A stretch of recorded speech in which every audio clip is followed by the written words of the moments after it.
ये मनाज़र आपको दिखा रहे हैं कांग्रेस बिल्डिंग के, जहां अमरीकी सदर डोनाल्ड ट्रंप पहुंचे हैं और इस मौके पर ये देखा गया कि अमरीकी रुकन कांग्रेस सालग्रीन की सदर ट्रंप के सामने बैनर लहराने की कोशिश देखी गई।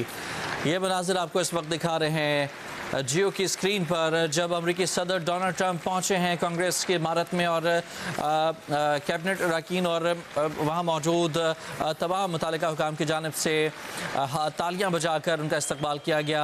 अमरीकी सदर ने लोगों से हाथ मिलाया, खुशगवार मुस्कुराहट के साथ मुसाफा किया और इस वक्त भी तालियां बजाई जा रही हैं, उनको वेलकम कहा जा रहा है। इस दौरान अमरीकी रुकन कांग्रेस आल ग्रीन की जानिब से सदर ट्रंप के सामने बैनर लहराने की कोशिश भी की गई।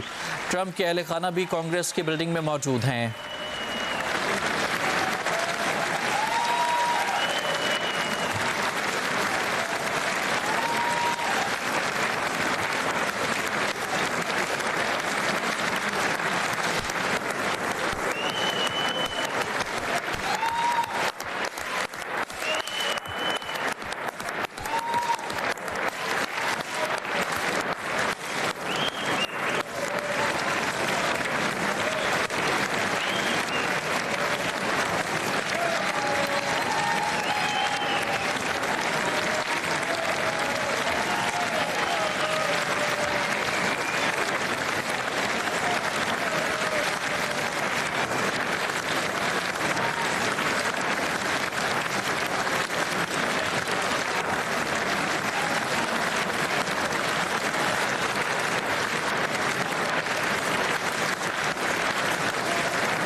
Members of Congress, I have the high privilege and distinct honor of presenting to you the members of Congress. I have the high privilege and distinct honor of presenting to you the President of the United States.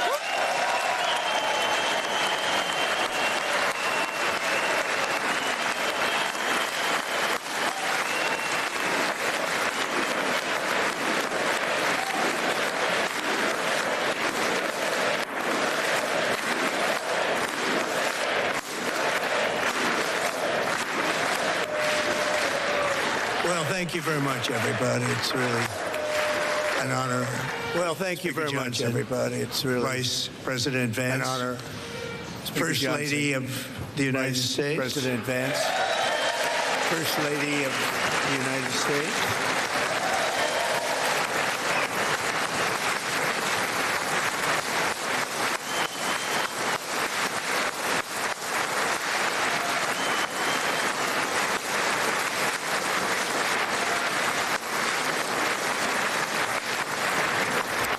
Second Lady of the United States.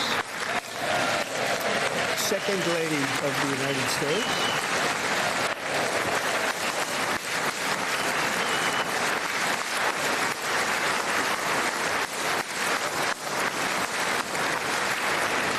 Members of Congress and my fellow Americans. Members Our nation is Congress back. And bigger, better, richer, and stronger. Our nation is back. Before. Bigger, better, richer, and stronger than ever before.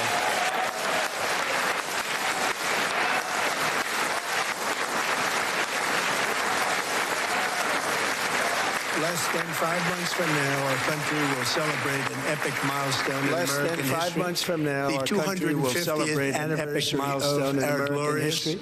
American the 250th anniversary this July 4th we will mark American 2.5 centuries of liberty and triumph. This July 4th we will mark 2.5 centuries of exceptional nation ever to exist on the face of the earth. The most incredible and exceptional nation ever to exist on the face of the earth. This is the golden age of America. Nothing yet. We're going to do better and better and better. This is the golden age of America.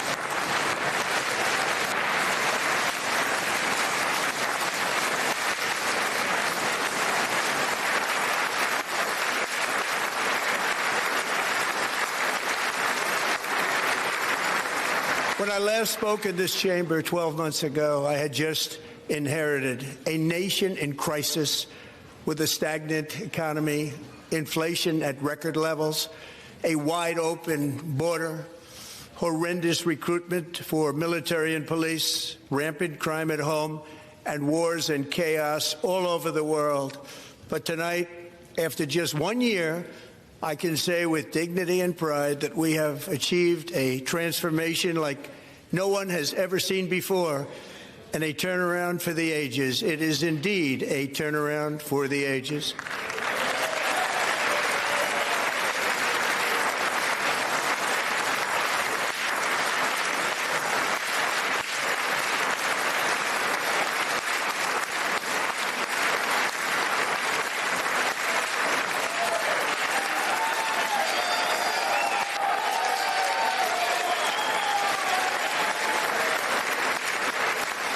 And we will never go back to where we were just a very short time ago. We're not going back.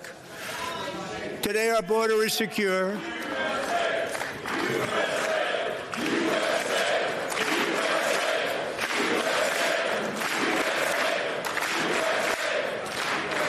Thank you. Today our border is secure. Our spirit is restored. Inflation is plummeting.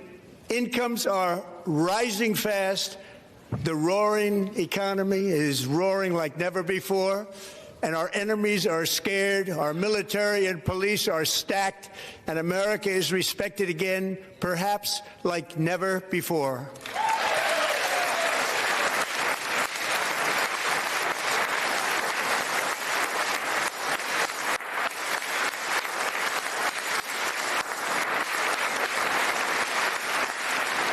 After 4 years in which millions and millions of illegal aliens poured across our borders, totally unvetted and unchecked, we now have the strongest and most secure border in American history by far.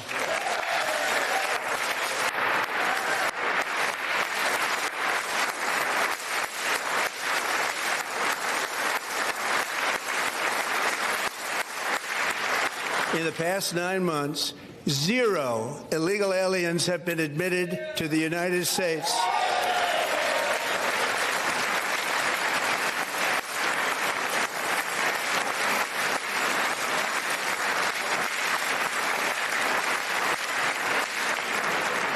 But we will always allow people to come in legally, people that will love our country and will work hard to maintain our country.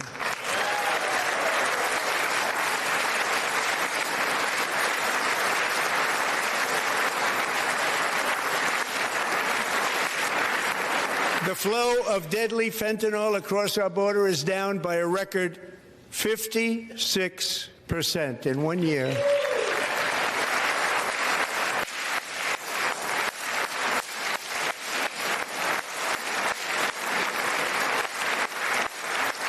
And last year, the murder rate saw its single largest decline in recorded history. This is the biggest decline, think of it, in recorded history, the lowest number in over 125 years, year 1900. In fact, substantially before my wonderful father, I had a wonderful father, Fred, before he was born, substantially before he was born.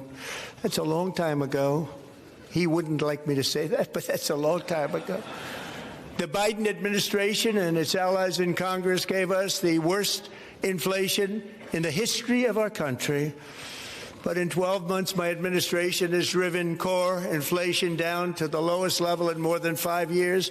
And in the last 3 months of 2025, it was down to 1.7%.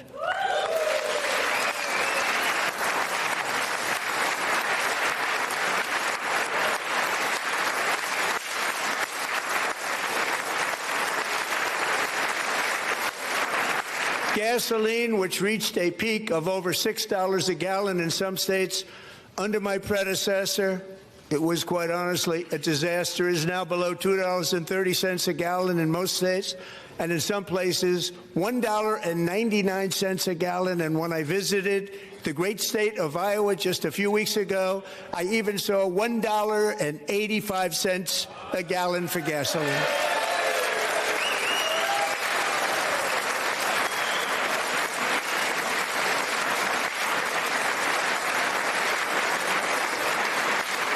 Mortgage rates are the lowest in 4 years and falling fast, and the annual cost of a typical new mortgage is down almost $5,000 just since I took office. 1 year. And low interest rates will solve the Biden-created housing problem while at the same time protecting the values of those people who already own a house that really feel rich for the first time in their lives. We want to protect those values. We want to keep those values up. We're going to do both. And we are going to keep it that way. The stock market has set 53 all-time record highs since the election. Think of that. 1 year. Boosting pensions, 401ks, and retirement accounts for the millions and millions of Americans. They're all gaining. Everybody's up, way up. In 4 long years, the last administration got less than $1 trillion in new investment in the United States. And when I say less, substantially less. In 12 months, I secured commitments for more than $18 trillion pouring in from all over the globe.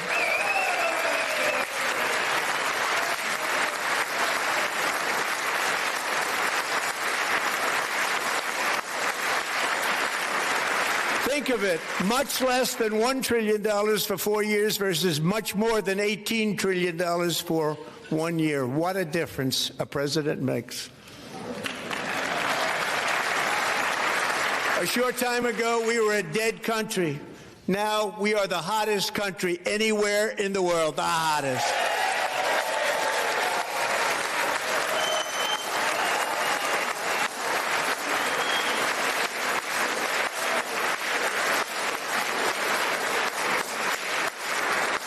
As thousands of new businesses are forming and factories, plants, and laboratories are being built, we have added 70,000 new construction jobs in just a very short period of time. It's getting bigger and bigger and stronger. Nobody can believe what they're watching.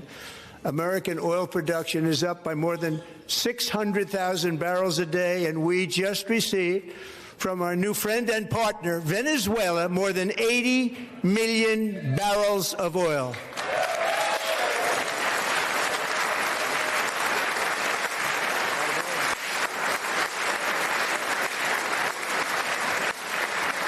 American natural gas production is at an all-time high because I kept my promise to drill, baby, drill.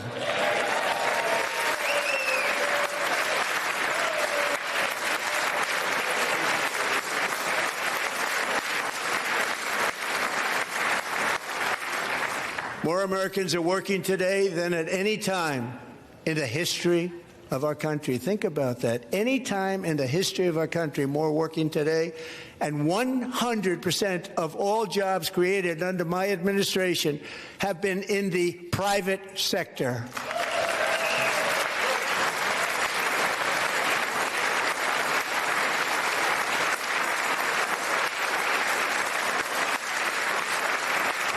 We ended DEI in America.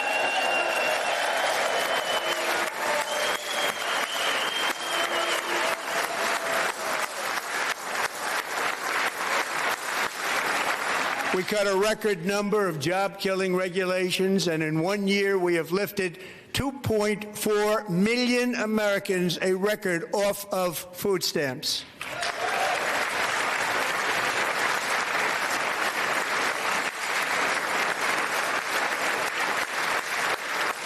And for all of these reasons, I say tonight, members of Congress, the state of our union is strong.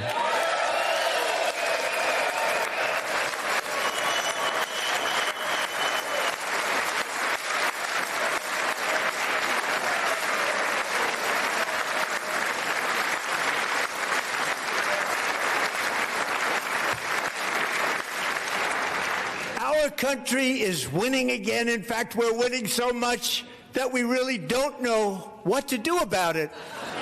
People are asking me, please, please, please, Mr. President, we're winning too much. We can't take it anymore. We're not used to winning in our country. Until you came along, we're just always losing, but now we're winning too much. And I say, no, no, no, you're going to win again. You're going to win big. You're going to win bigger than ever. And to prove that point, here with us tonight is a group of winners who just made the entire nation proud. The men's gold medal Olympic hockey team. Come on in.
That's the first time I've ever seen them get up. And actually, not all of them did get up. But they beat a fantastic Canadian team in overtime, as everybody saw, as did the American women who will soon be coming to the White House.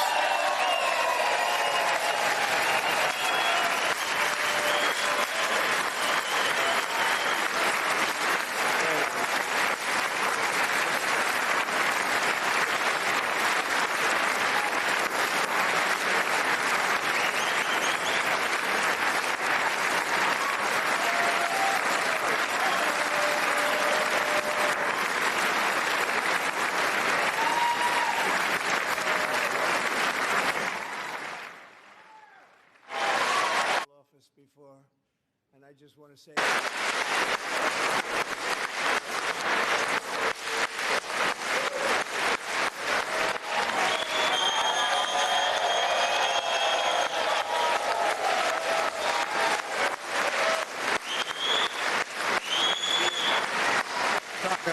Hellebuck.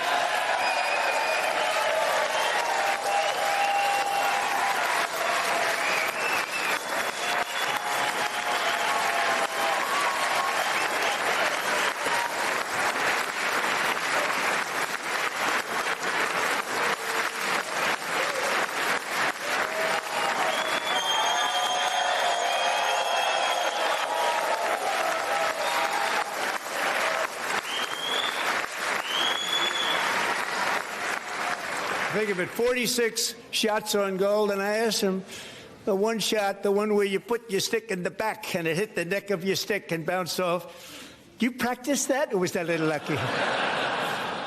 He refused to answer that question. But I just want to tell you that the members of this great hockey squad will be very happy to hear, based on their vote and my vote, and in this case my vote was more important, that I will soon be presenting Connor with our highest civilian honor, which we will be given and which has been given to many athletes over the years. But when I say many, not too many, like 12, it's called the highest civilian honor in our country, the Presidential Medal of Freedom.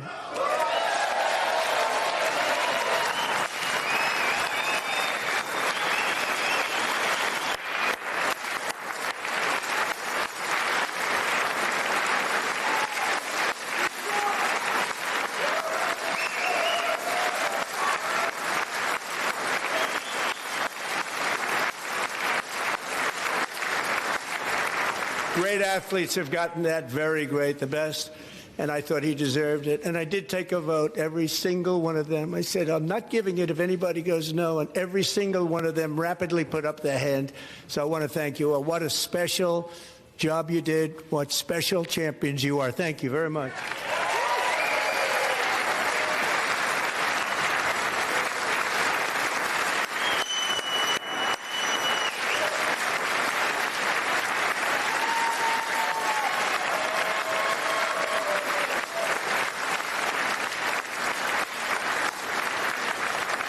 I'm also pleased to say that the next time the Olympic torch is lit, it will be here in America for the 2028 Olympics, and it's the summer version right in Los Angeles. We're going to do a good job in Los Angeles.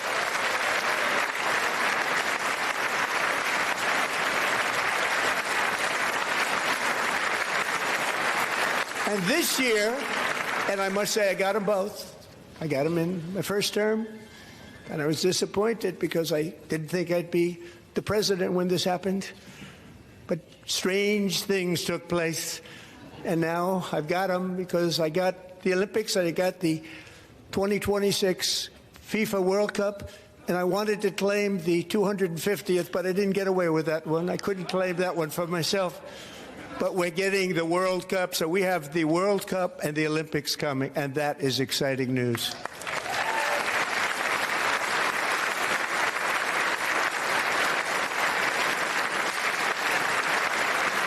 So this will be a year to celebrate our country and the heroes who have kept it free. Men like Buddy Taggart. At age 17, Buddy volunteered to defend America anywhere in the world. Buddy earned many honors, including a Purple Heart and a Bronze Star, came home, started a family, and tonight he is in the gallery looking forward to July 4th, 2026, his 100th birthday.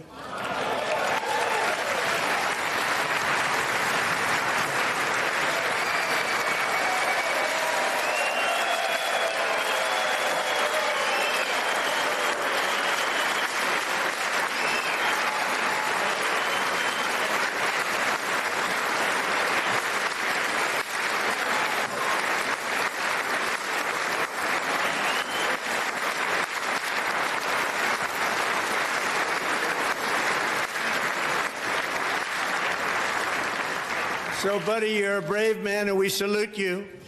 Even in times of challenge, setback, and immense heartache, the spirit of 1776 has always shone through very brightly.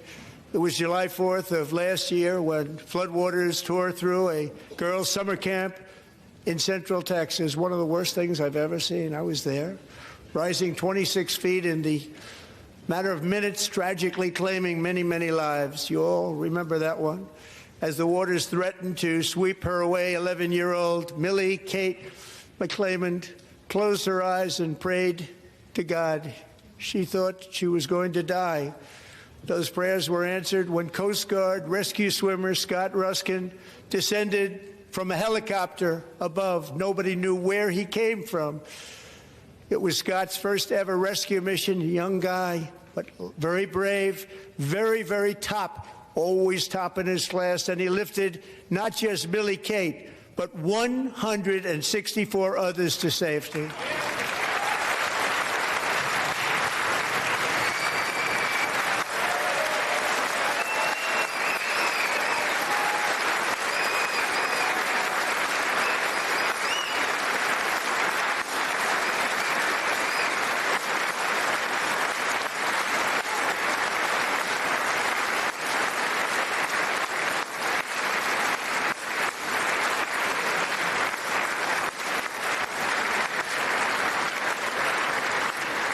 People watched Scott from a distance, and they couldn't believe what they were seeing. The winds were blowing, the rain was pouring, everything was going, and that rapid water, nobody's ever seen anything like it. They said, wow, that's something.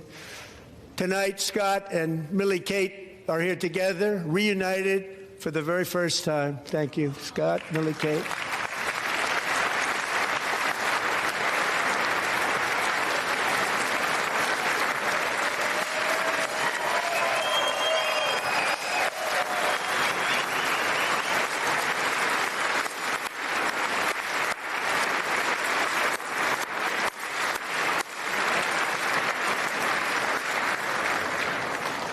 Petty Officer Ruskin, I'm pleased to inform you that I am now awarding you the Legion of Merit for extraordinary heroism, which is what it was, extraordinary heroism. Thank you.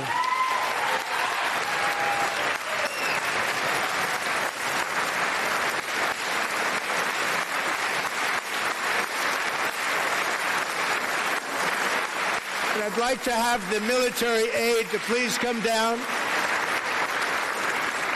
and take care of the service. Military aid, thank you very much. Take care of that very important service. Thank you very much. From 1776 to today, every generation of Americans has stepped forward to defend life, liberty, and the pursuit of happiness. And they're really doing it for the next generation. But now it's our turn. Together we're building a nation where every child has the chance to reach higher and go further, where government answers to the people, not the powerful, and where the interests of hardworking American citizens are always our first and ultimate concern. That is the debt we owe to the heroes who came before us, and that is the promise we must keep to America for our 250th year. Last year, I urged this Congress to begin the mission by passing the largest tax cuts in American history, and our Republican majorities delivered so beautifully. Thank you, Republicans.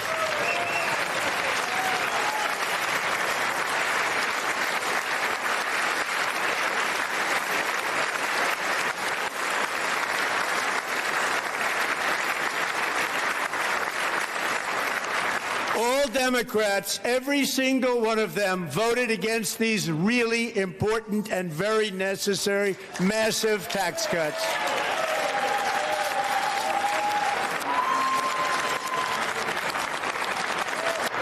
They wanted large-scale tax increases to hurt the people instead.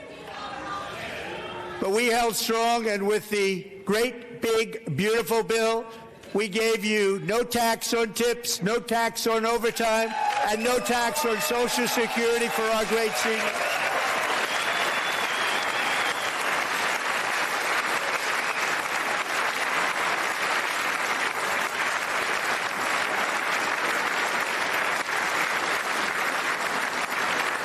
And we also made interest on auto loans tax deductible the first time, but only if the car is made in America.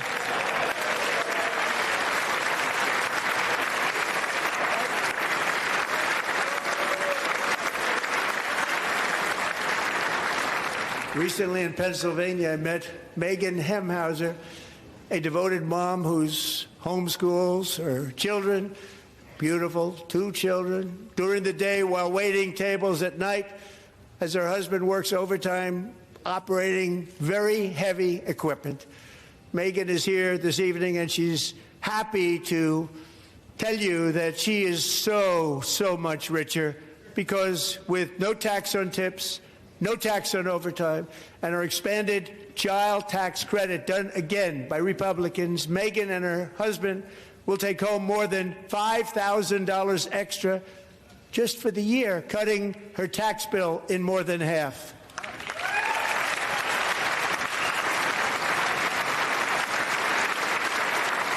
Megan, please stand up. We're fighting for you, Megan.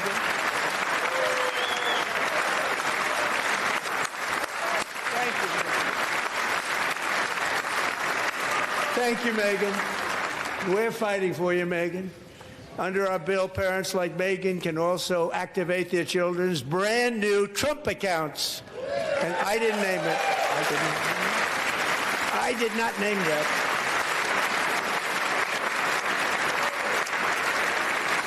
Nobody believes me, but I did not name it. It was named by a very tall man sitting right there in the third row. Nice man, a good man. Tax-free investment accounts for every American child. This is something that's so special and has taken off and gone through the roof. Millions will be pre-funded courtesy of the U.S. Treasury and private individuals like Michael and Susan Dell, who have donated $6 billion $250 million to fund the Trump accounts for 25 million American children. They're great people.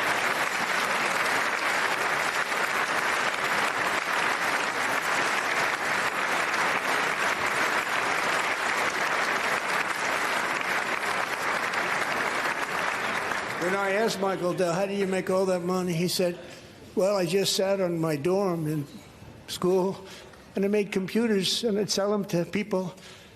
And I just kept selling and selling and selling, and pretty amazing story. That's called the American dream. He sold a lot of computers, a lot of those laptops, so I congratulate him on that, but I really thank him and Susan, as well as others like Brad Gerstner, a very tremendous guy. He was behind it right from the beginning. Brad Gerstner. Thank you, Brad.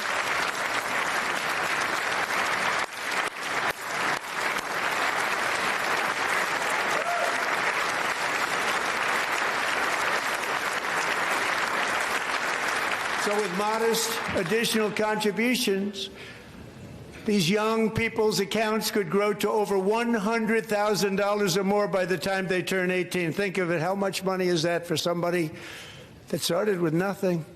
Over 100,000, could be much more than that. To make this investment in our children's future, go to trumpaccounts.gov, trumpaccounts.gov. And a lot of people are doing it. They're setting every record in the book. It's popular. They knew what it was going to take. I'm so proud of them. I'm so proud of the people that got it started.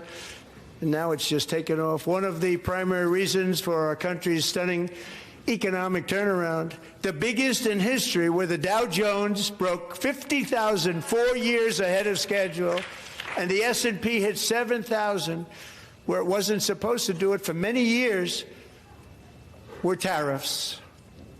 I used these tariffs, took in hundreds of billions of dollars to make great deals for our country, both economically and on a national security basis. Everything was working well. Countries that were ripping us off for decades are now paying us hundreds of billions of dollars. They were ripping us so badly, you all know that. Everybody knows it. Even the Democrats know it. They just don't want to say it.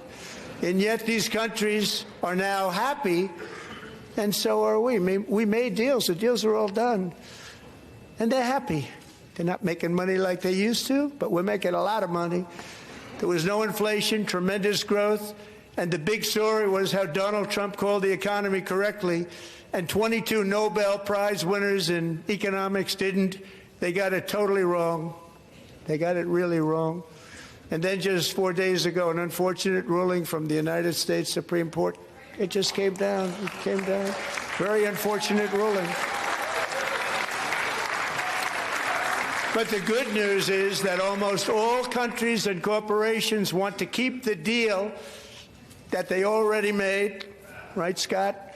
Knowing that the legal power that I, as president, have to make a new deal could be far worse for them, and therefore they will continue to work along the same successful path that we had negotiated before the Supreme Court's unfortunate involvement. So despite the disappointing ruling, these powerful country-saving, it's saving our country, the kind of money we're taking in, peace-protecting. Many of the wars I settled was because of the threat of tariffs. I wouldn't have been able to settle them without. Will remain in place under fully approved and tested alternative legal statutes. And they have been tested for a long time. They're a little more complex, but they're actually probably better, leading to a solution that will be even stronger than before. Congressional action will not be necessary. It's already time-tested and approved. And as time goes by, I believe the tariffs paid for by foreign countries will, like in the past, substantially replace the modern-day system of income tax, taking a great financial burden off the people that I love.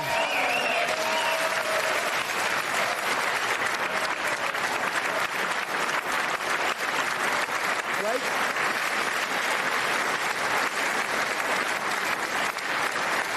Moving forward, factories, jobs, investment, and trillions of dollars will continue. Hardworking people who make our country great, who make our country run. Under Biden and his corrupt partners in Congress and beyond, it reached a breaking point with the Green New scam, open borders for everyone. They poured in by the millions and millions from prisons, from mental institutions. They were murderers, 11,888 murders. They came into our country. You allowed that to happen. And record-setting inflation that cost the typical family $34,000 in just a speck of time. Now the same people in this chamber who voted for those disasters suddenly use the word affordability, a word, scam, open borders for everyone. They poured in by the millions and millions from prisons, from mental institutions. They were murderers, 11,888 murders. They came into our country. You allowed that to happen. And record-setting inflation that cost the typical family $34,000 in just a speck of time. Now the same people in this chamber who voted for those disasters suddenly use the word affordability, a word. They just used it. Somebody gave it to them, knowing full well that they caused and created the increased prices that all of our citizens had to endure. You caused that problem. You caused that problem.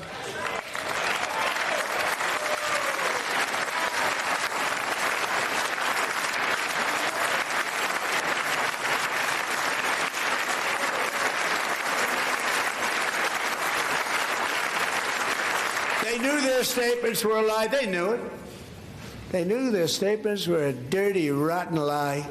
Their policies created the high prices. Our policies are rapidly ending them. We are doing really well. Those prices are plummeting downward.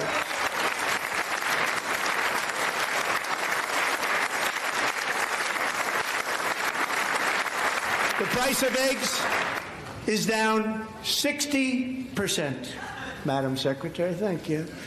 The cost of chicken, butter, fruit, hotels, automobiles, rent is lower today than when I took office by a lot. And even beef, which was very high, is starting to come down significantly. Just hold on a little while. We're getting it down. And soon you will see numbers that few people would think were possible to achieve just a short time ago. Nobody can believe when they see the kind of numbers, and especially energy. When they see energy going down to numbers like that, they cannot believe it. It's like another big tax cut. I'm also confronting one of the biggest ripoffs of our times, the crushing cost of health care caused by you. Since the passage of the Unaffordable Care Act, sometimes referred to as Obamacare, big insurance companies have gotten rich. It was meant for the insurance companies, not for the people. With our government giving them hundreds and hundreds of billions of dollars a year as their stock prices soared 1,000, 1,200, 1,400, and even 1,700%, like nothing else. That's why I introduced the great health care plan. I want to stop all payments to big insurance companies and instead give that money directly to the people so they can buy their own health care, which will be better health care at a much lower cost.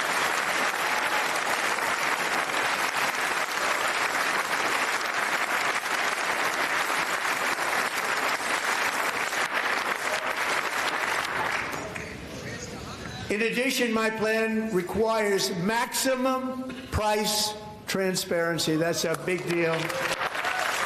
Sounds so simple, so big. And I did that in my first term, and the Democrats immediately terminated it with full knowledge that they were doing a very bad thing for the people. Costs were going to go way up, and that's what happened, and now I'm bringing them way down on health care and everything else. I'm also ending the wildly inflated cost of prescription drugs like has never happened before.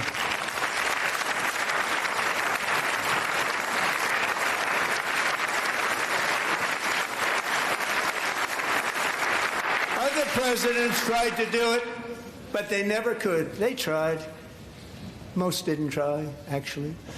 But they tried. They said they tried. They couldn't do it. They didn't even come close. They were all talk and no action, but I got it done. under my just enacted most favored nation agreements, Americans who have for decades paid by far the highest prices of any nation anywhere in the world for prescription drugs will now pay the lowest price anywhere in the world for drugs. Anywhere. The lowest price.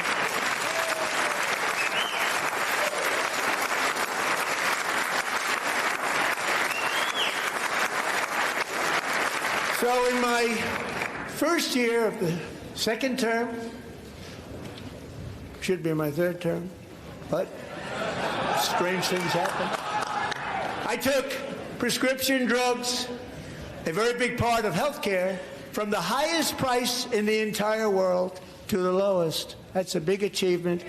The result is price differences of 300, 400, 500, 600% and more, all available right now at a new website called TrumpRx.gov. And I didn't name that one either, by the way.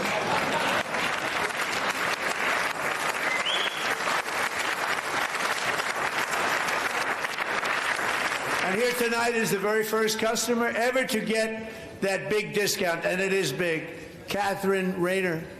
For 5 years, she and her husband have struggled with infertility, and they turned to IVF. One drug has been costing Catherine $4,000 to purchase, but a few weeks ago, she logged onto the TrumpRx website and got that same drug that cost $4,000, got it for under $500. A reduction of much more, actually, than $3,500. Catherine, we are all praying for you, and you're going to be a great mom.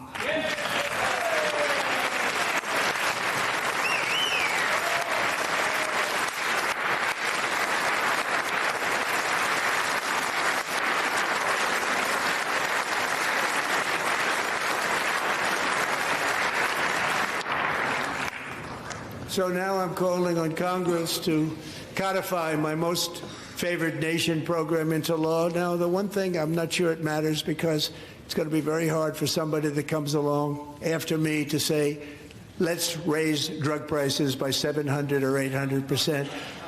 But John and Mike, if you don't mind, codify it anyway. They may do it.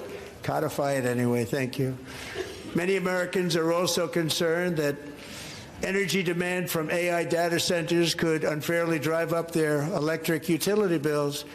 Tonight, I'm pleased to announce that I have negotiated the new Ratepayer Protection Pledge. You know what that is? We're telling the major tech companies that they have the obligation to provide for their own power needs. They can build their own power plants as part of their factory, so that no one's prices will go up, and in many cases, prices of electricity will go down for the community, and very substantially down. This is a unique strategy never used in this country before. We have an old grid. It could never handle the kind of numbers, the amount of electricity that's needed. So I'm telling them they can build their own plant. They're going to produce their own electricity. It will ensure the company's ability to get electricity while at the same time lowering prices of electricity for you, and could be very substantial for all of you cities and towns. You're going to see some good things happen over the next number of years. Another pillar of the American dream that has been under attack is homeownership. With us tonight is Rachel Wiggins, a mom of two from Houston. She placed bids on 20 homes and lost all of those bids to gigantic investment firms that bypassed inspection, paid all cash, and turned those houses into rentals, stealing away her American dream. She was devastated. Stories like this are why last month I signed executive order to ban large Wall Street investment firms from buying up in the thousands single-family homes.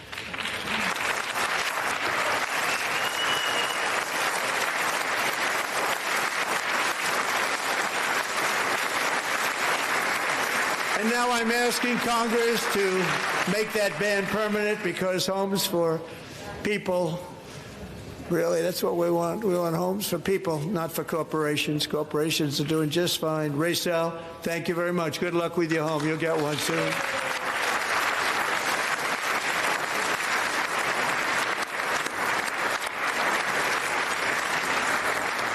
We're also working to make it easier for Americans to save for retirement. And under this administration, we will always protect Social Security and Medicare. They are not protecting it for our seniors. We will always protect Social Security, Medicare, Medicaid.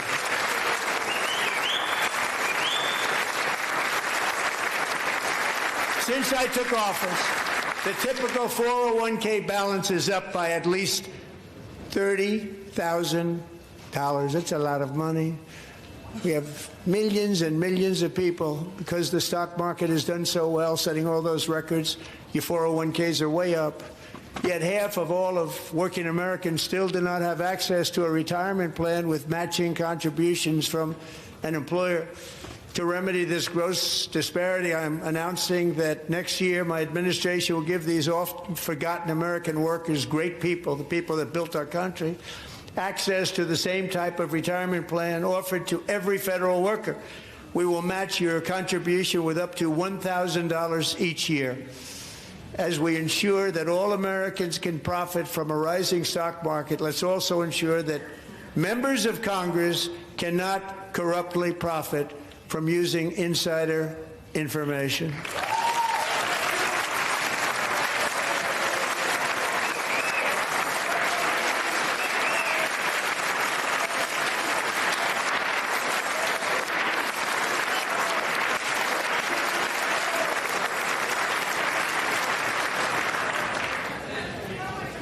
They stood up for that. I can't believe it. I can't believe it. Did Nancy Pelosi stand up if she's here? Doubt it. Pass the Stop Insider Trading Act without delay.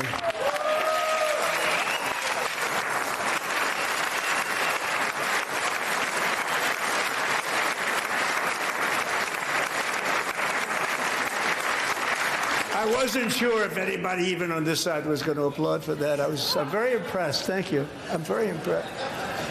But when it comes to the corruption that is plundering, it's plundering America. There's been no more stunning example than Minnesota, where members of the Somali community have pillaged an estimated $19 billion from the American taxpayer. Oh, we have all the information. And in actuality, the number is much higher than that. And California, Massachusetts, Maine, and many other states are even worse. This is the kind of corruption that shreds the fabric of a nation, and we are working on it like you wouldn't believe. So tonight, although started 4 months ago, I am officially announcing the war on fraud to be led by our great Vice President, J.D. Vance.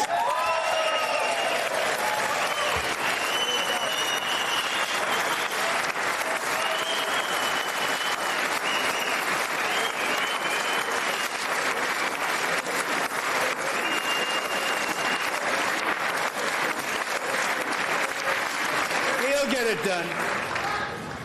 And if we're able to find enough of that fraud, we will actually have a balanced budget overnight. It'll go very quickly. That's the kind of money you're talking about. We'll balance our budget. The Somali pirates who ransacked Minnesota remind us that there are large parts of the world where bribery, corruption, and lawlessness are the norm, not the exception. Importing these cultures through unrestricted immigration and open borders brings those problems right here to the USA. And it is the American people who pay the price in higher medical bills, car insurance rates, rent, taxes, and perhaps most importantly, crime. We will take care of this problem. We're going to take care of this problem. We are not playing games. Delilah.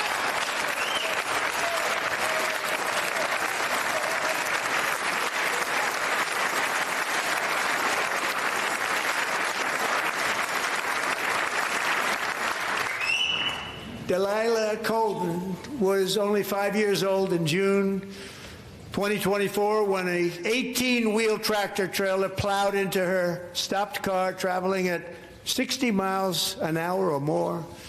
The driver was an illegal alien let in by Joe Biden and given a commercial driver's license by open borders politicians in California. Doctors said Delilah would never be able to walk or talk. have a good life. She wouldn't even be able to eat again. But against all odds, she is now in the first grade learning to walk.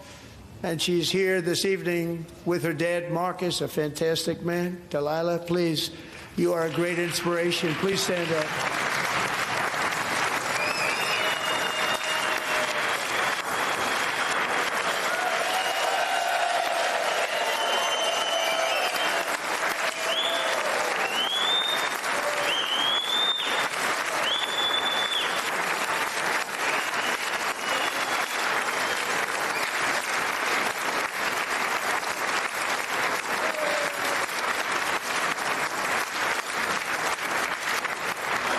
Thank you, Delilah.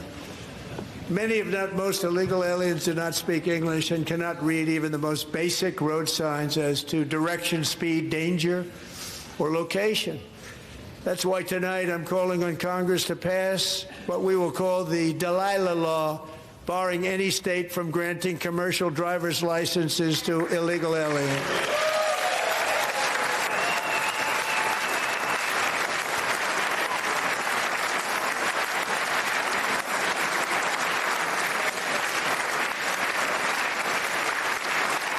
And yesterday, as you probably saw at the White House, I hosted a ceremony with Americans who lost their treasured loved ones to the scourge of illegal immigration. People came into our country, how we allowed this to happen with our open borders.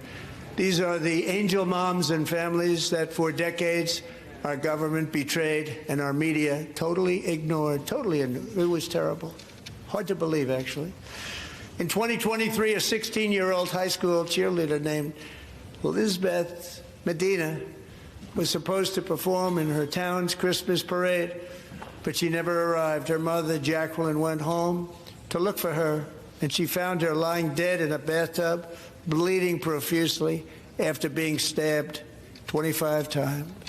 Elizabeth's killer was a previously arrested illegal alien who had broken in and brutally extinguished the brightest light in her family's life, violently and viciously.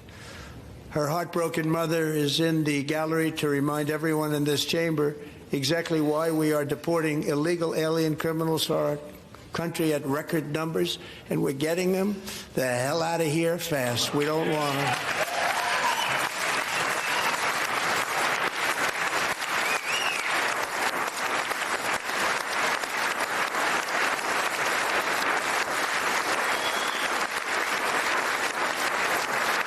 The only thing standing between Americans and a wide-open border right now is President Donald J. Trump and our great Republican patriots in Congress. Thank you. Thank you.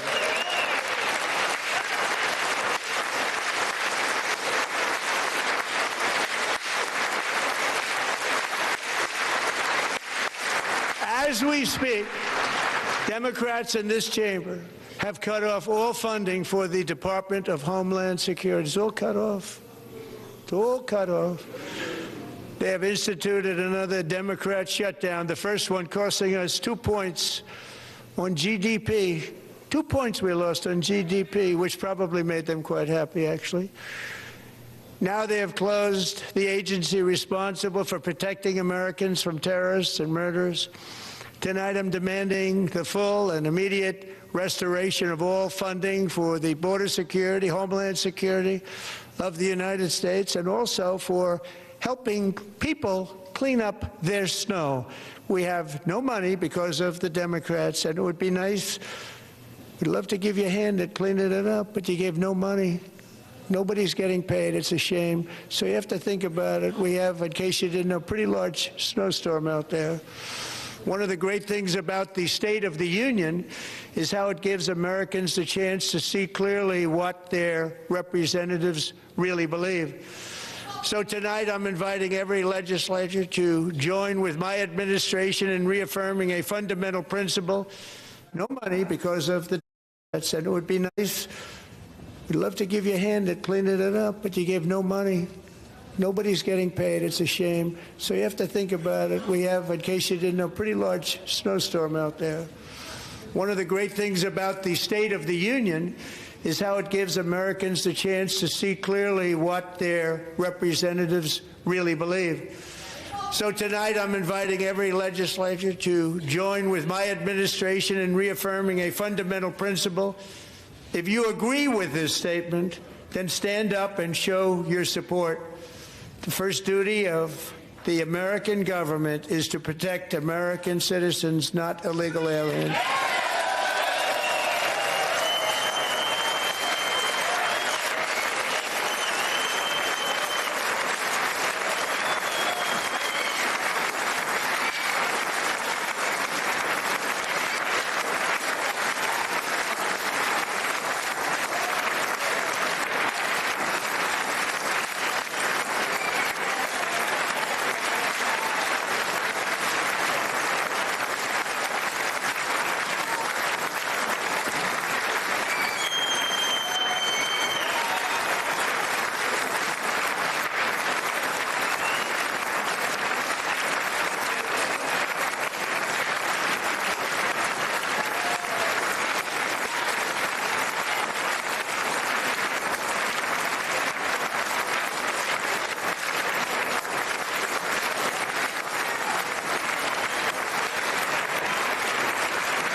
Isn't that a shame? You should be ashamed of yourself not standing up.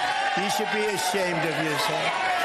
That is why I'm also asking you to end deadly sanctuary cities that protect the criminals and enact serious penalties for public officials who block the removal of criminal aliens.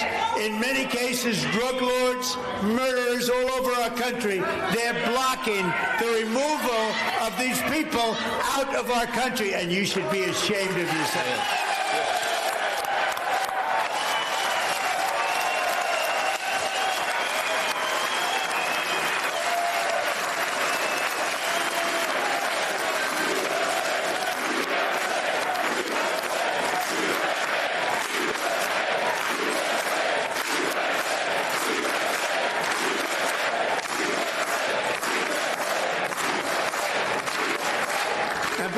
Most importantly, I'm asking you to approve the Save America Act.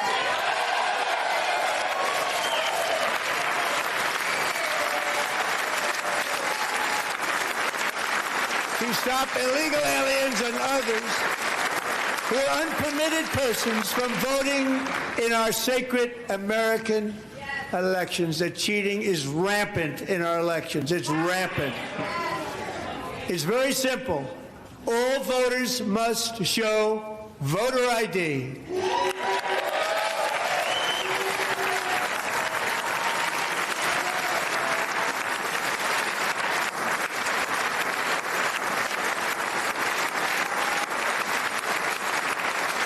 All voters must show proof of citizenship in order to vote.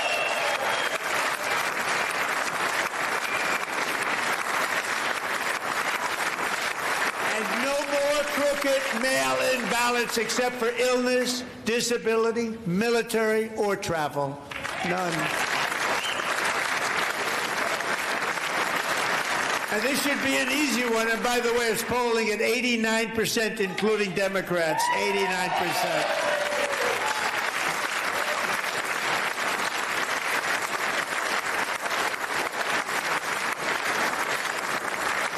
Even the new communist mayor of New York City, I think he's a nice guy, actually. Speak to him a lot. Bad policy, but nice guy. Just said they want people to shovel snow. They got hit hard. Want them to shovel snow, but if you apply for that job, you need to show 2 original forms of ID and a Social Security card. Yet they don't want identification for the greatest privilege of them all, voting in America. No, it's no good. No good. Both Republicans and Democrats overwhelmingly agree on the policy that we just enunciated. And Congress should unite and enact this common sense, country-saving legislation right now, and it should be before anything else happens.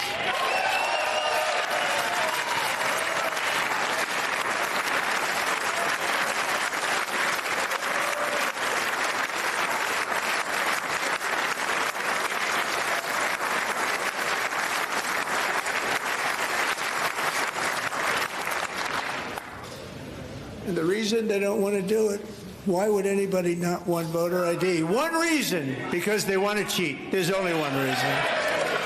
They make up all excuses. They say it's racist. They come up with things you almost say, what imagination they have.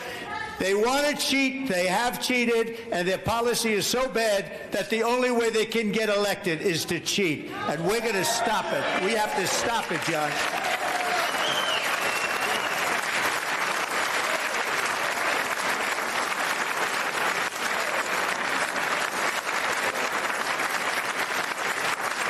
And here is one more opportunity to show common sense in government.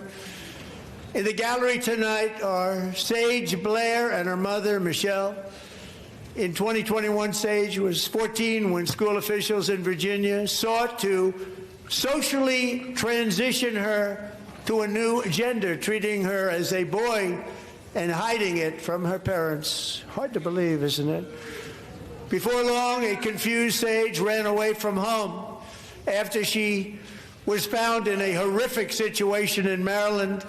A left-wing judge refused to return Sage to her parents because they did not immediately state that their daughter was their son.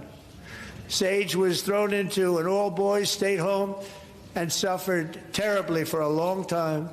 But today, all of that is behind them because Sage is a proud and wonderful young woman with a full-ride scholarship to Liberty University.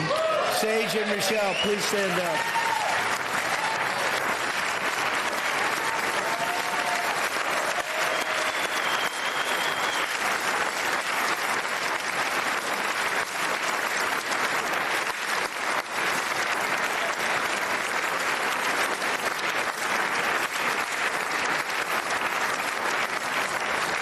And thank you for your great bravery. And who can believe that we're even speaking about things like this?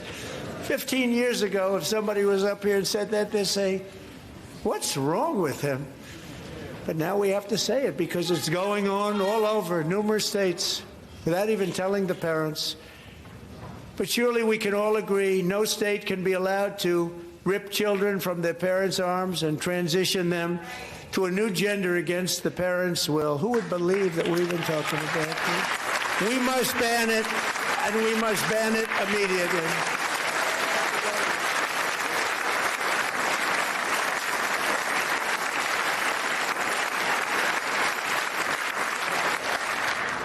Look, nobody stands up. These people are crazy, I'm telling you. They're crazy.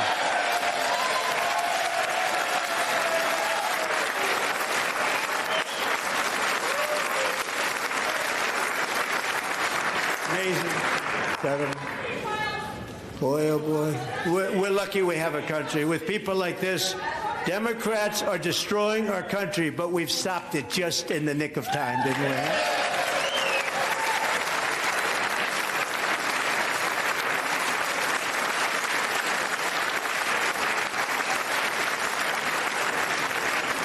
No one cares more about protecting America's youth than our wonderful First Lady, now a movie star. She's a movie star. Can you believe it? Who would have believed that?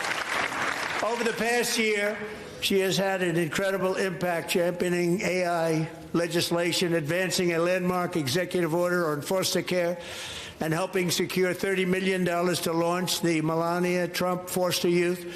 to Independence Initiative. It's really a tremendous thing that happened and had a lot of bipartisan support. She gets much better bipartisan support than I do. I get none. She gets a lot. Someday you're going to have to tell me how you did that. And students and educators in every state have joined the First Lady's efforts in the presidential AI challenge, keeping America's next generation positioned to succeed and strongly succeed in the future. Tonight we welcome two young people whose lives reflect the First Lady's impact, Sierra Burns and Everest Nevermont. Thank you both, and Melania, thank you. I know how hard you worked on it. Thank you very much.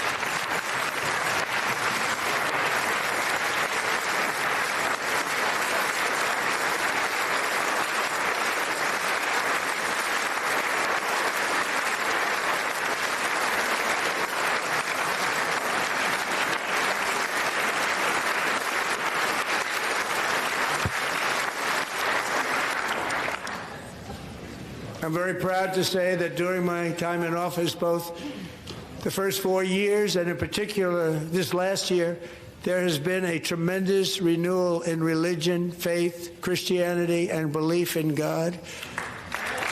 Tremendous renewal.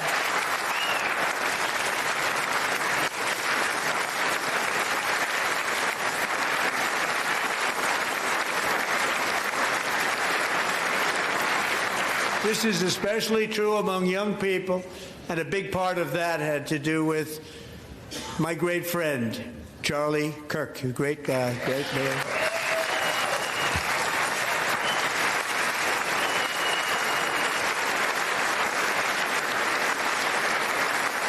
So last year, Charlie was violently murdered by an assassin and martyred, really martyred for his beliefs. His wonderful wife, Erica, is with us tonight. Erica, please stand.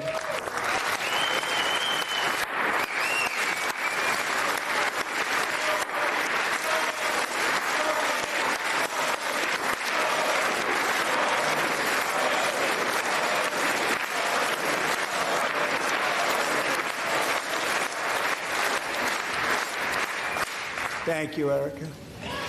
Been through a lot. In Charlie's memory, we must all come together to reaffirm that America is one nation under God, and we must totally reject political violence of any kind.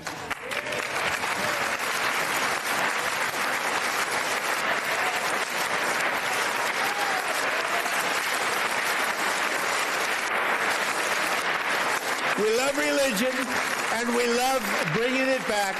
And it's coming back at levels that nobody actually thought possible. It's really a beautiful thing to see. Above all, unleashing America's promise requires keeping our communities safe. We have made incredible strides, yet dangerous repeat offenders continue to be released by pro-crime Democrat politicians again and again. We are honored to be joined tonight by a woman who's been through hell, Anya Zaretska. In 2022, she and her beautiful daughter, so beautiful, what a beautiful young woman, Irina, fled war-torn Ukraine to live with relatives near Charlotte, North Carolina. And by the way, what's going on with Charlotte? Last summer, 23-year-old Irina was riding home on the train when a deranged monster who had been arrested over a dozen times and was released through no cash bail, stood up and viciously slashed a knife through her neck and body. No one will ever forget. There were people on that train. No one will ever forget the expression of terror on Irina's face as she looked up at her attacker in the last seconds of her life. She died instantly. She had escaped a brutal war only to be slain by a hardened criminal, set free to kill in America, came in through open borders. Mrs. Zaretska, tonight I promise you we will ensure justice for your magnificent daughter, Irina.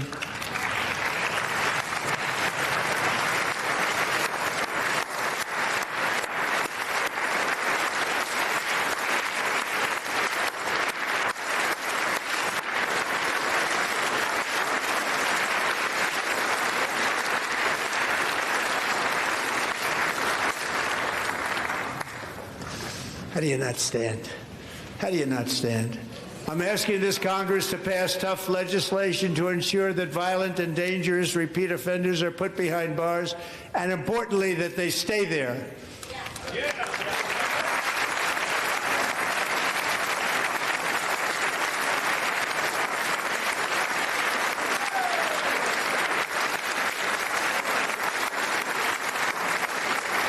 Starting last summer, I deployed our National Guard and federal law enforcement to restore law and order to our most dangerous cities, including Memphis, Tennessee, big success, New Orleans, Louisiana, big success, and our nation's capital itself, Washington, D.C., where we have almost no crime anymore in Washington, D.C. How did that happen?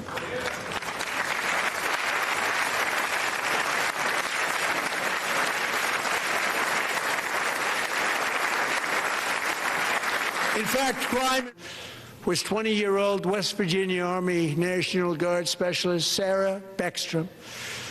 After a 4-month deployment, she voluntarily extended her service, and her rank was going to be lifted. She was doing so well. They were so proud of her. But the very next day, she was on patrol near the White House when she was ambushed and shot. One of the sick people, one of the brave service members who helped achieve this stunning turnaround was 20-year-old West Virginia Army National Guard Specialist Sarah Beckstrom. After a 4-month deployment, she voluntarily extended her service, and her rank was going to be lifted. She was doing so well. They were so proud of her. But the very next day, she was on patrol near the White House when she was ambushed and shot in the head by a terrorist monster from Afghanistan. Shouldn't have been in our country. And all because she wore the uniform of our nation. She was shot. He traveled here because he didn't like people wearing our uniform. He was sick and deranged. Shouldn't have been in our country. Sarah Beckstrom died in order to defend our capital, and we are honored to be joined by her wonderful parents, Gary and Eva Lee. Your daughter was a true American patriot, and she will be greatly missed. She was a great person. I saw reports on her that never seen anything like it.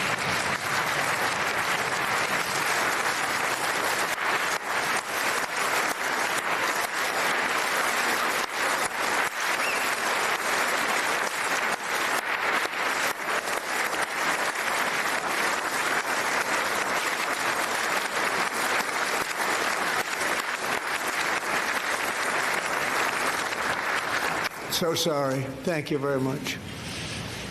A great young lady. I saw reports that were like, perfect. She was perfect. Serving alongside Sarah that day was Staff Sergeant Andrew Wolf. The terrorist shot Andrew in the head, and no one thought he could possibly make it. The two of them, Sarah and Andrew, both shot violently in the head. Neither was expected to make it. They weren't even given a chance, except his wonderful mother, named Melody, who I spoke to the same night, and she was so positive. The doctors thought that Andrew was gone, but his mother said, no, Mr. President, Andrew will be fine. He's going to make it. I've never seen anything like it. I mean, he was given almost no chance. She said, I have no doubt, sir, he's going to be okay. This was a conversation that I had with her that night, with her son laying helplessly in bed, blood all over. Everybody is praying, she said, sir, he will be okay. The doctors didn't understand what she was saying, and after looking at the results of the damage done, neither did I. She was so strong and conclusive that even Andrew's great father felt she didn't really understand the gravity of the situation. But she turned out to be right. Right, Melody? She turned out to be right.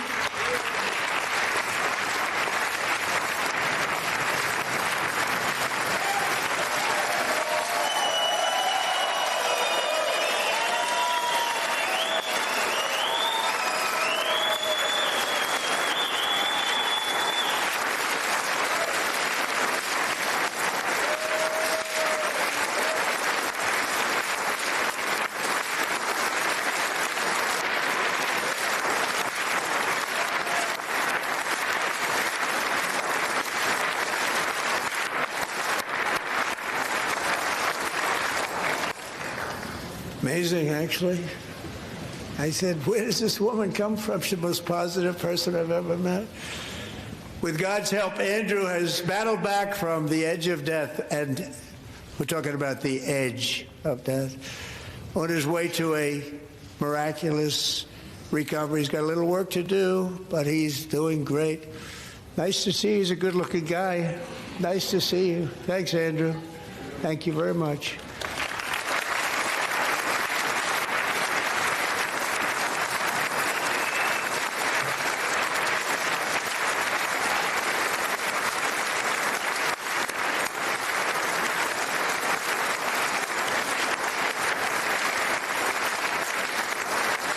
So, Andrew, while you're up, now I'm going to ask a highly respected General James Seward to present Staff Sergeant Andrew Wolf and the great family of Sarah Beckstrom with the award created by our late, great President George Washington himself. It's called the Purple Heart.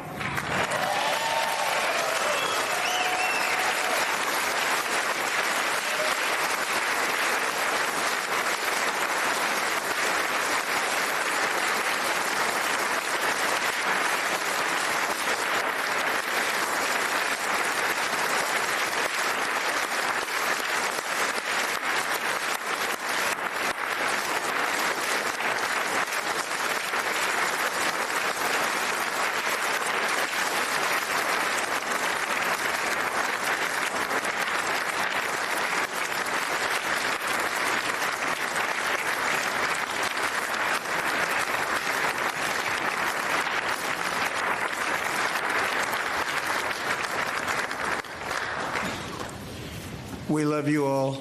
Love you. We're proudly restoring safety for Americans at home, and we are also restoring security for Americans abroad. Our country has never been stronger. My first 10 months, I ended 8 wars, including Cambodia. Isn't it funny? Sick people. Cambodia and Thailand.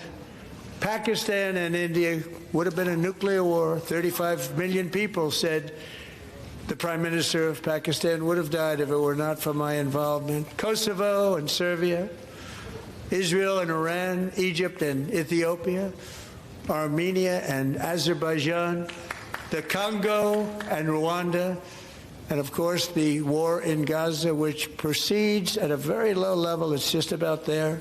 And I want to thank Steve Witkoff and Jared Kushner for your help. Thank you, Steve. Thank you, Jared.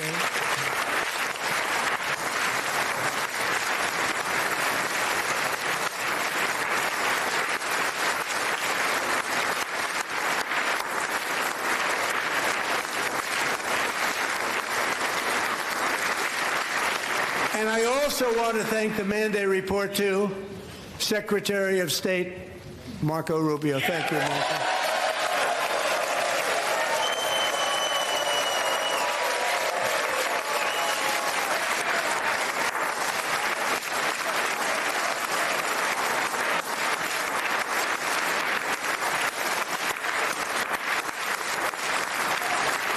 People don't like you. You know, Marco got 100% of the votes when he was in confirmation. I think our next one was about 54%. And some of the Democrats are now saying, I can't believe we approved that guy. And he said it's an honor that they feel that way. Right, Marco?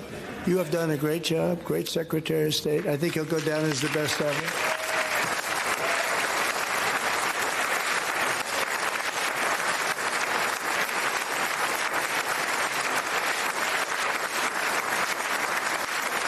Under the ceasefire I negotiated, every single hostage, both living and dead, has been returned home. Can you believe that?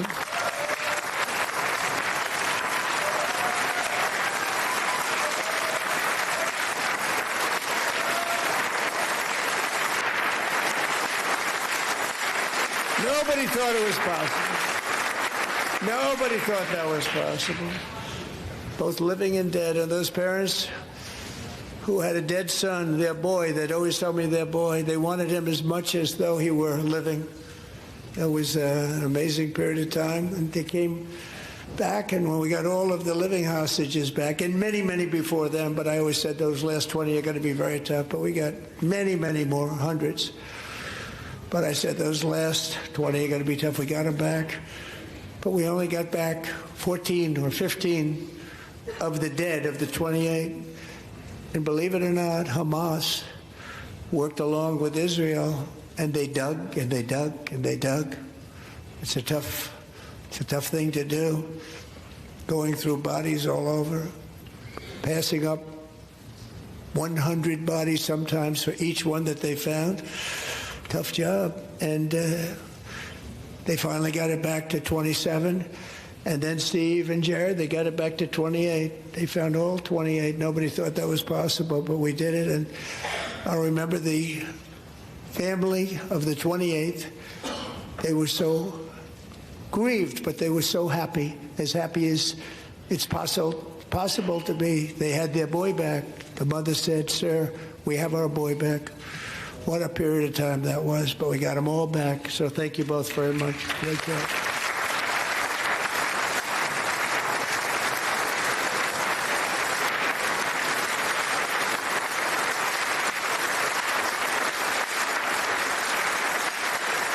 And we're working very hard to end the 9th war, the killing and slaughter between Russia and Ukraine, where 25,000 soldiers are dying each and every month. Think of that, 25,000 soldiers are dying a month. A war which would have never happened if I were president, would have never happened. As president, I will make peace wherever I can, but I will never hesitate to confront threats to America wherever we must. That's why in a breakthrough operation last June, the United States military obliterated Iran's nuclear weapons program with an attack on Iranian soil known as Operation Midnight Hammer.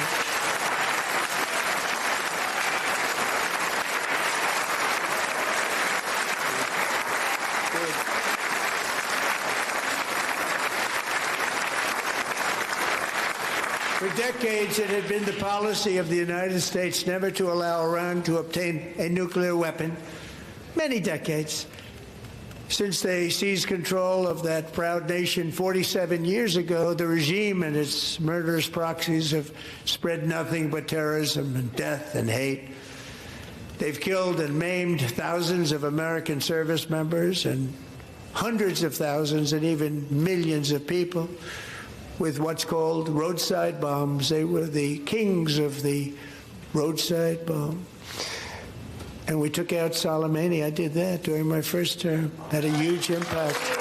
He was the father of the roadside bomb.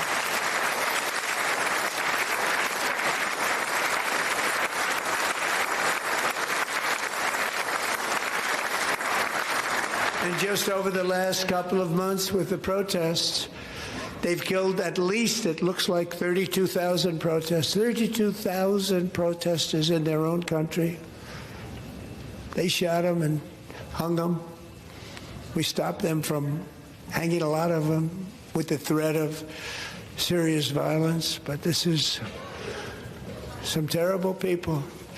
They've already developed missiles that can threaten Europe and our bases overseas, and they're working to build missiles that will soon reach the United States of America.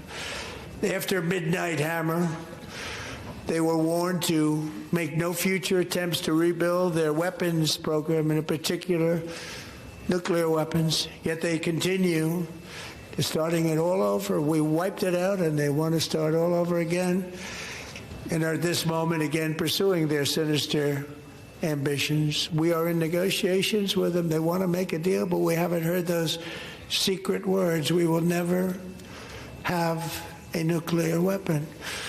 My preference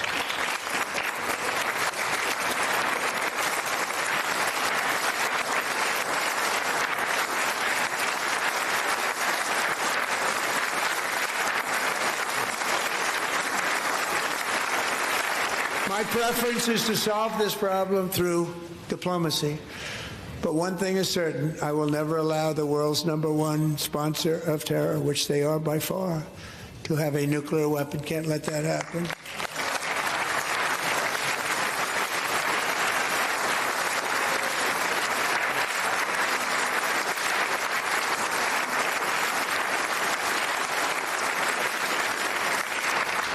and no nation should ever doubt America's resolve. We have the most powerful military on earth. I rebuilt the military in my first term. We're going to continue to do so. Also, we just approved a $1 trillion budget. We have no choice. We have to be strong because hopefully we will seldom have to use this great power that we built together. It's really called peace through strength, and it's been very, very effective.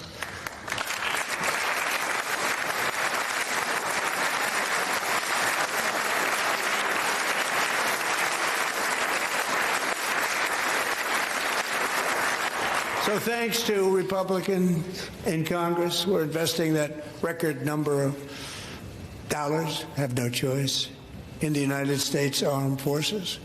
Also creating a lot of jobs, but we're not even doing it for that reason. Because as I said, we have more jobs, more people working today than ever before in the history of our country. And NATO countries are friends and allies. They are. They're our friends and they're our allies. Have just agreed at my very strong request to pay 5% of GDP for military defense rather than the 2%, which they weren't paying. We were paying for almost all of NATO. Now they're paying 5 as opposed to not paying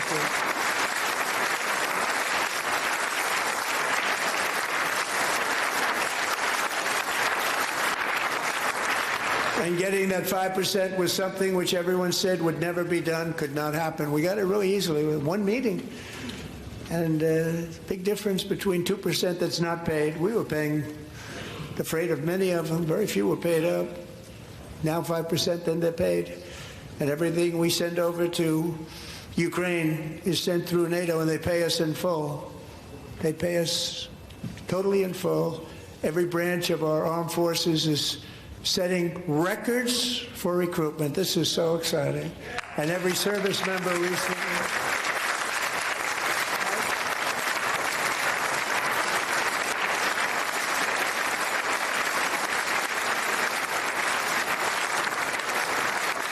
And every service member recently received a warrior dividend of $1,776.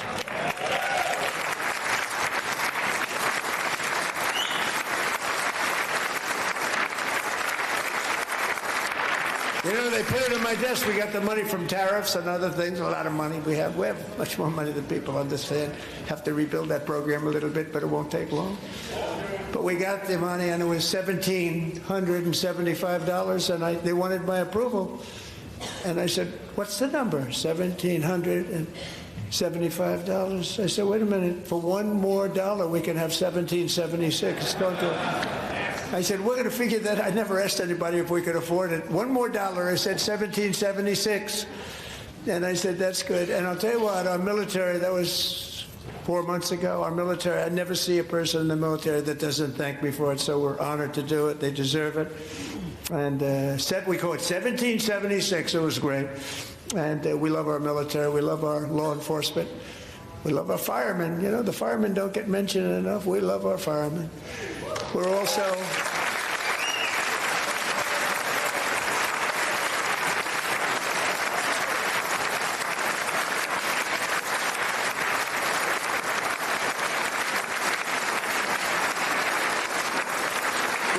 restoring American security and dominance in the Western Hemisphere, acting to secure our national interests and defend our country from violence, drugs, terrorism, and foreign interference. For years, large swaths of territory in our region, including large parts of Mexico, really large parts of Mexico, have been controlled by murderous drug cartels. That's why I designated these cartels as foreign terrorist organizations, and I declared illicit fentanyl as a weapon of mass destruction.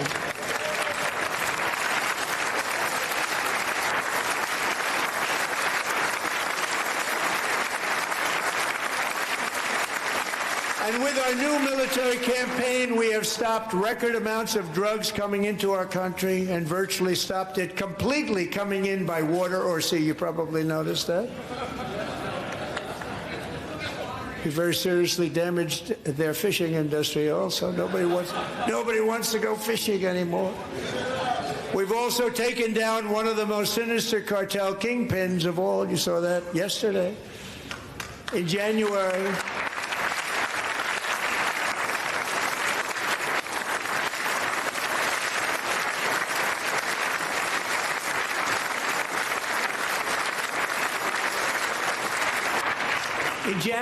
elite American warriors carried out one of the most complex, spectacular feats of military competence and power in world history. No one's seen anything like it. Foreign leaders, I won't tell you who, called me and they said, very impressive, very impressive. They couldn't believe, they all watched, they saw what happened.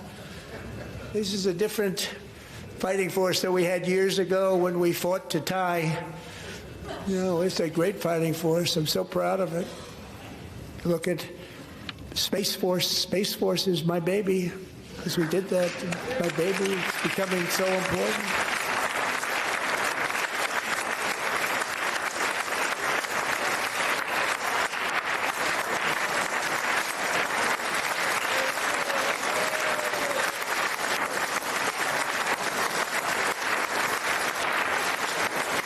And America's armed forces overwhelmed all defenses and utterly defeated an enemy, good fighters, to end the reign of outlaw dictator Nicolas Maduro and bring him to face American justice.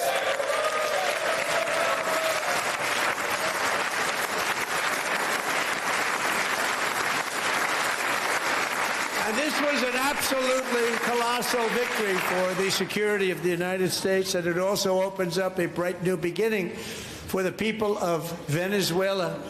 We're working closely with the new president of Venezuela, Delcy Rodriguez, to unleash extraordinary economic gains for both of our countries and to bring new hope to those who have suffered so terribly. They really did suffer. With us tonight is Alejandro Gonzalez. She grew up in a tight-knit Venezuelan family and was especially close to her beloved uncle Enrique. But after Enrique ran for office and opposed Maduro, he was kidnapped by Maduro's security forces and thrown into the regime's really infamous prison in Caracas. Alejandro feared she would never see her uncle again. She feared for her own life also. But since the raid, we have worked with the new leadership, and they have ordered the closure of that vile prison and released hundreds of political prisoners already, with more to come. Alejandro, I'm pleased to inform you that not only has your uncle been released, but he is here tonight. We brought him over to celebrate his freedom with you in person. Enrique, please come down.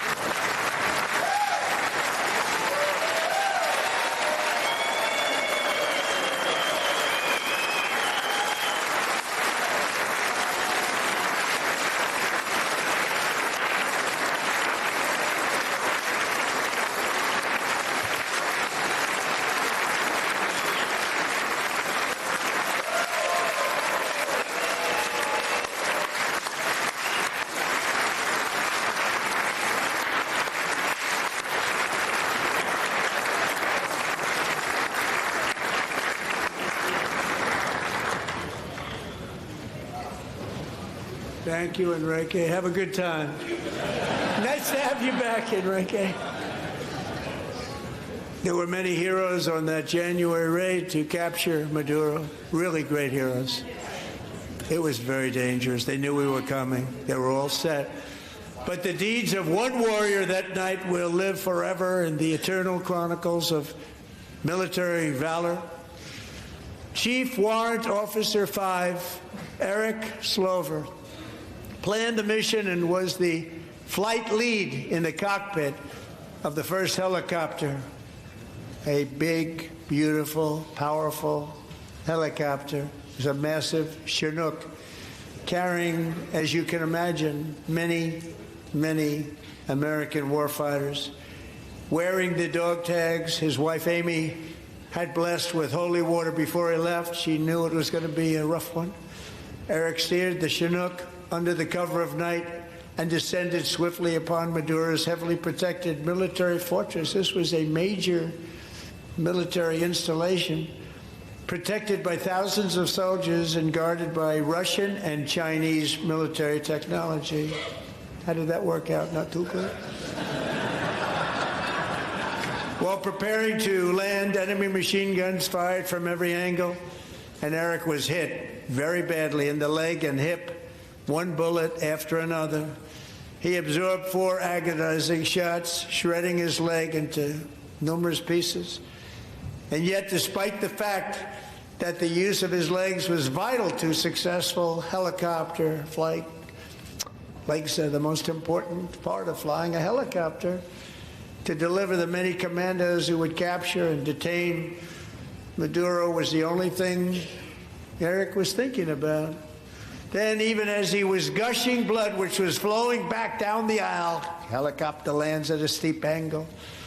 The machine guns stood right in front of him. They were right in front of him, 2 machine gunners who escaped the wrath of the previous planes. Eric maneuvered his helicopter with all of those lives and souls to face the enemy and let his gunners eliminate the threat. Turned the helicopter around so the gunners could take care of business, saving the lives of his fellow warriors from what could have been a catastrophic crash deep in enemy territory. Only after safely landing the helicopter with all the warriors aboard in the exact right spot, which was vital to the mission, we probably would have had to maybe cancel the mission if that didn't happen. Eric told his co-pilot, also wounded but not as gravely, to take over. I'm about ready to pass out. The success of the entire mission and the lives of his fellow warriors hinge on Eric's ability to take the searing pain. It was unbelievable what's happened to his legs of the bullets and keep on flying and landing, and people knew what was happening. Everybody in the back of the helicopter knew because they saw the blood pouring down the aisle. Chief Warrant Officer Slover is still recovering from his serious wounds, but I'm thrilled to say that he is here tonight with his wife Amy. Eric and Amy, come on in.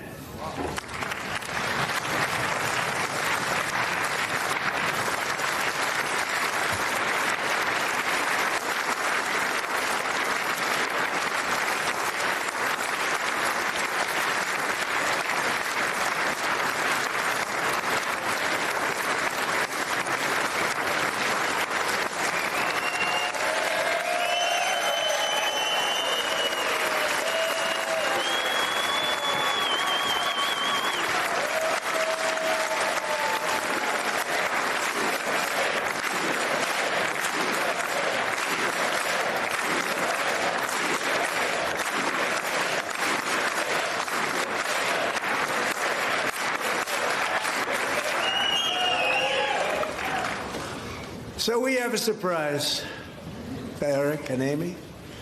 In recognition of Eric's actions above and beyond the call of duty, I would now like to ask General Jonathan Braga to present Chief Warrant Officer Slover with our nation's highest military award, the Congressional Medal of Honor.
thank you very much, Eric and Amy.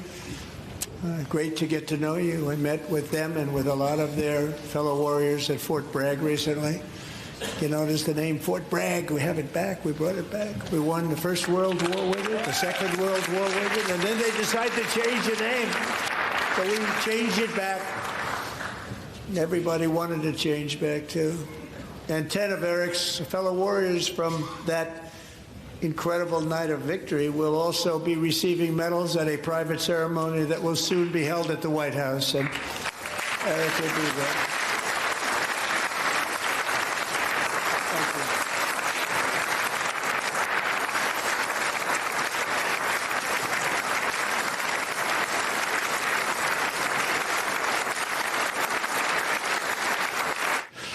In disguise over Korea in 1952, Royce was in the dogfight of a lifetime, legendary dogfight. Flying through blizzard conditions, his squadron was ambushed by 7 Soviet fighter planes. It was his first aerial combat of the war, and despite being massively outnumbered and outgunned, Royce led the takedown of 4 enemy jets and almost destroyed the others, vanquishing his adversaries while taking 263 bullets to his own plane and being seriously hurt. Royce was in the dogfight of a lifetime, legendary dogfight. Flying through blizzard conditions, his squadron was ambushed by 7 Soviet fighter planes. It was his first aerial combat of the war, and despite being massively outnumbered and outgunned, Royce led the takedown of 4 enemy jets and almost destroyed the others, vanquishing his adversaries while taking 263 bullets to his own plane and being seriously hurt. His story was secret for over 50 years. He didn't even want to tell his wife, but the legend grew and grew.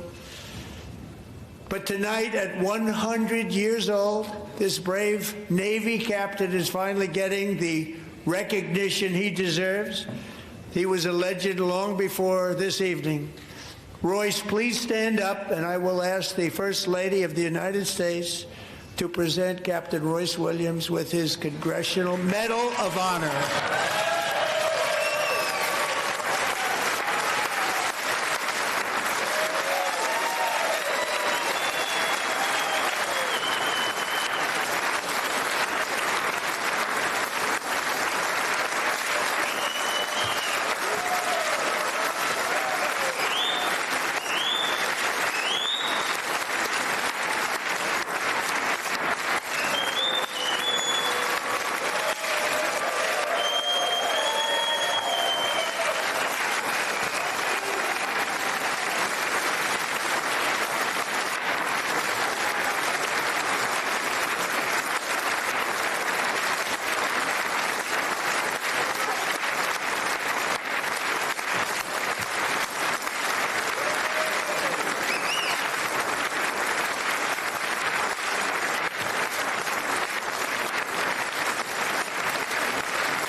Thank you, Royce, and thank you, Eric.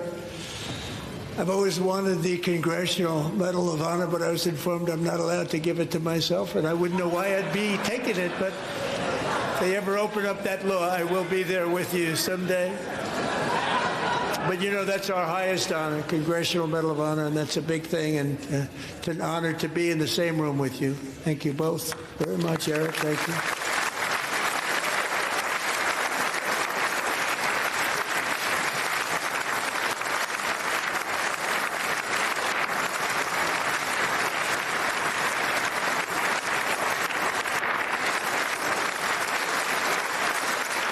Thank you.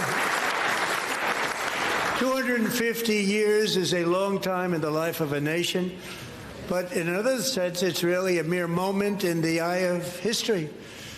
Two of the gentlemen we met in the gallery this evening took their first breaths 1 century ago, 100 years before that, on July 4th, 1826, the author of the Declaration of Independence, brilliant, Thomas Jefferson, drew his last breath. Just a single long human lifespan separates the giants who declared and won our independence from the heroes who stand among us tonight.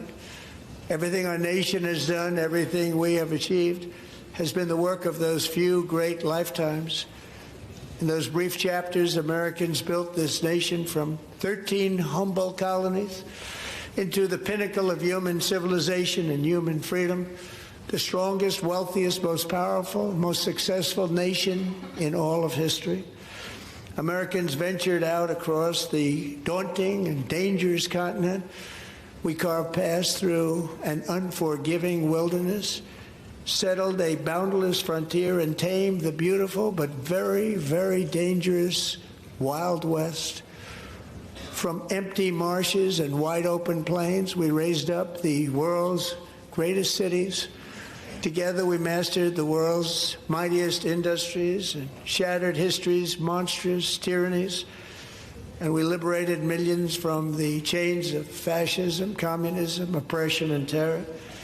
Americans lifted humanity into the skies on the wings of aluminum and steel. And then we launched mankind into the stars on rockets powered by sheer American will and unyielding American pride. We wired the globe with our ingenuity. We captivated the planet with American culture. And now we are pioneering the next great American breakthroughs that will change the entire world. All of this and so much more is the enduring legacy, unmatched glory of the hardworking patriots who built and defended this country and who still carry the hopes and freedoms on all of humanity's backs. For years they were forgotten, betrayed, and cast aside, but that great betrayal is over, and they will never be forgotten again, because when the world needs courage, daring, vision, and inspiration, it is still turning to America. And when God needs a nation to work his miracles, he knows exactly who to ask. There is no challenge Americans cannot overcome, no frontier too vast for us to conquer, no dream too bold for us to chase, no horizon too distant for us to claim. For our destiny is written by the hand of providence, and these first 250 years were just the beginning. From the rugged border towns of Texas to the heartland villages of Michigan, from the sun-kissed shores of Florida to the endless fields of the Dakotas, and from the historic streets of Philadelphia to right here in our nation's capital, Washington, D.C., the golden age of America is upon us. The revolution that began in 1776 has not ended. It still continues because the flame of liberty and independence still burns in the heart of every American patriot. And our future will be bigger, better, brighter, bolder, and more glorious than ever before. Thank you, God bless you, and God bless America.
Donald Trump अपने खिताब में कह रहे थे कि हम अमन बज़ोर ताकत पर यकीन रखते हैं। यूरोप अब नेटो बजट में 5% अदा कर रहा है। सब कहते थे यूरोप नेटो में 5% बजट नहीं देगा। ट्रंप ने दावा किया कि ईरान ने हज़ारों अमरीकियों को कत्ल किया, लाखों लोगों को कत्ल किया। ईरान में 32,000 मुजाहिरीन को हुकूमत ने कत्ल किया। सदर ट्रंप ने दावा किया है कि ईरान में 32,000 मुजाहिरीन को हुकूमत ने कत्ल किया है। हमने ईरान में मुजाहिरीन की फांसियां रुकवाईं। ईरान ऐसे मिसाइल बना रहा है जो जल्द ही अमेरिका तक पहुंचेंगे। डोनाल्ड ट्रंप ने कहा है कि हम उनसे डील की कोशिश कर रहे हैं। हम सुनना चाहते हैं कि ईरान न्यूक्लियर हथियार नहीं बनाएगा। उनकी तरजीह है कि ईरान का मसला सिफारतकारी से हल हो। उन्होंने कहा कि जंग बंदी मुआहदे के तहत गजा से हर जिंदा यरगमाली को वापस लाए हैं। तमाम 28 यरगमाली मुर्दा अफराद की लाशें बरामद करवाईं। हमास और इसराइल ने यरगमालियों को मिलकर लाशें निकाली हैं। रूस और यूक्रेन के दरमियान जंग खत्म करने की भी कोशिश कर रहे हैं। डोनाल्ड ट्रंप ने कहा है कि अमेरिका ने ईरान का न्यूक्लियर प्रोग्राम तबाह कर दिया।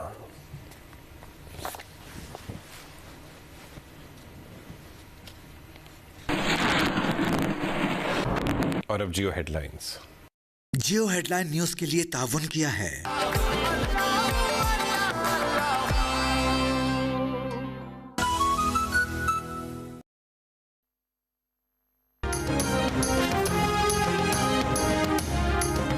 अमरीकी सदर ट्रंप ने कहा है कि ईरान के मिसाइल यूरोपीय मुल्कों और खित्ते में अमरीकी अड्डों के लिए खतरा है। ईरान ऐसे मिसाइल बना रहा है जो जल्द ही अमरीका तक पहुंचेंगे। अमरीका ने जौहरी तनसीबात तबाह करने के बाद ईरान